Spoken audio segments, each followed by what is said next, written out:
Hello all, I'm Sai and you're watching The Book Dragon. In today's video, I'm bringing to you a beginner's guide to reading Game of Thrones or A Song of Ice and Fire by George R.R. Martin. So let's get into today's video.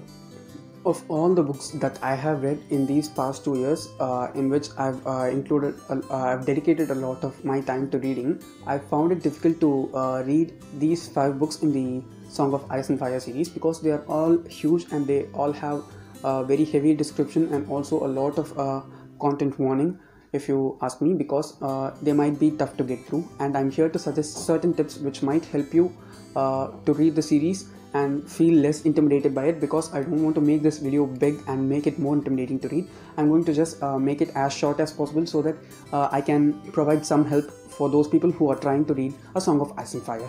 The first thing which you have to keep in mind while reading this series is that all the books are huge, so you must be reading these books slowly, because the amount of world building and description that have been put in by George R.R. Martin in these books is so heavy, and it will take a lot of time to get into the world and fall in love with the characters.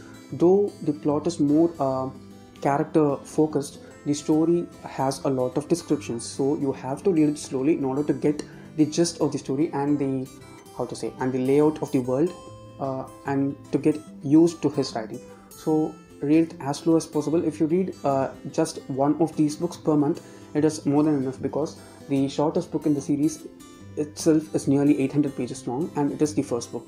So you need to read these books as slow as you can. My tip number 2 is to read shorter books but with a lot of world building. Now, a few examples for such books are the first 2 books in the Harry Potter series and the first book in the Mortal Instruments series. Now, these 3 books focus more on the world building aspect, because they have to introduce you to this new world to which you have to get used to in order to continue the series. But I'm saying that if you are able to read these 3 books, it doesn't mean that you will be able to go through this, because there is a lot more of description compared to all of these 3 books put together in the first book itself. But it will make the process of reading this book a bit more enjoyable and easy compared to reading it just as the first book with a lot of world building put into it. My tip number 3 is that as all these books are very huge, you have to get used to reading big books. So try to read at least 2 or 3 books which are over 500 to 600 pages before starting this series, because it will help you a lot, because all these books are big and you must have that practice of having read big books before starting this series, because it's not the right way to start with this series, because even though the books are huge, the word count is comparatively very high compared to that of other books. Now, some suggestions which I can give you of bigger books are the last 4 books in the Harry Potter series and the first book and the last book in the Mortal Instruments series. Apart from this, you can also try the standalone works of Brandon Sanderson like Elantris and Warbreaker, because they are big and they also are description heavy, yet you can navigate and finish those books comparatively faster than that of Game of Thrones.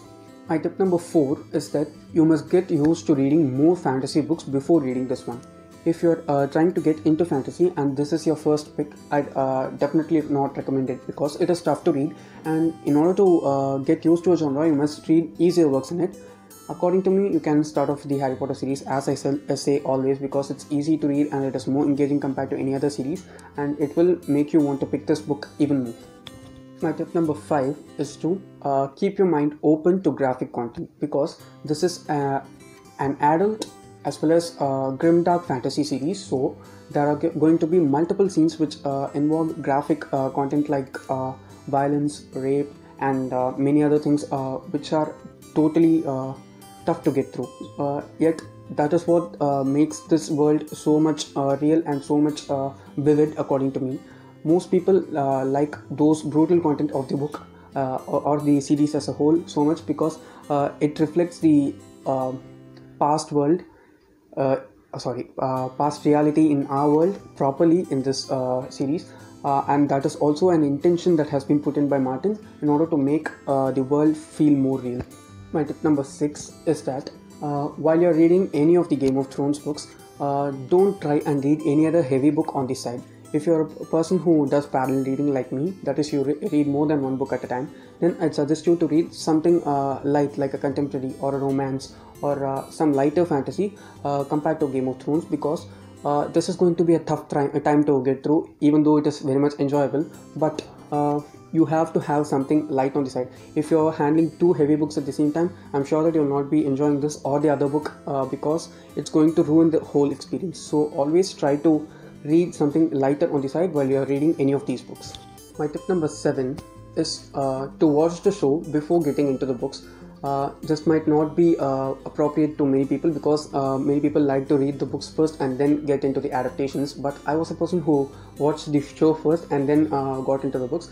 If you're okay, you can even watch the first 6 seasons alone, because that is what is depicted in the books that are out so far. So you will not be watching the show entirely, but you will be getting the gist of the books in the show.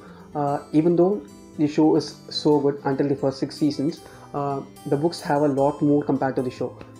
So if you watch the show first, you will be getting an idea of the characters and the cast of characters that are in this series, and then it will be comparatively easier to read the books. My last tip is the best tip which I have, and it is try to listen to the audiobooks while you're reading through the story, because when it comes to big books, I always prefer audiobooks on the side if they are heavy, because sometimes it is tough to get through big books and we need some help. And audiobooks, if you ask me, are the only better option compared to physical books, and they can help you finish the series as well as enjoy the experience of reading the series as well. So those were all my tips on a beginner's guide to reading a Game of Thrones or a Song of Ice and Fire series as a whole.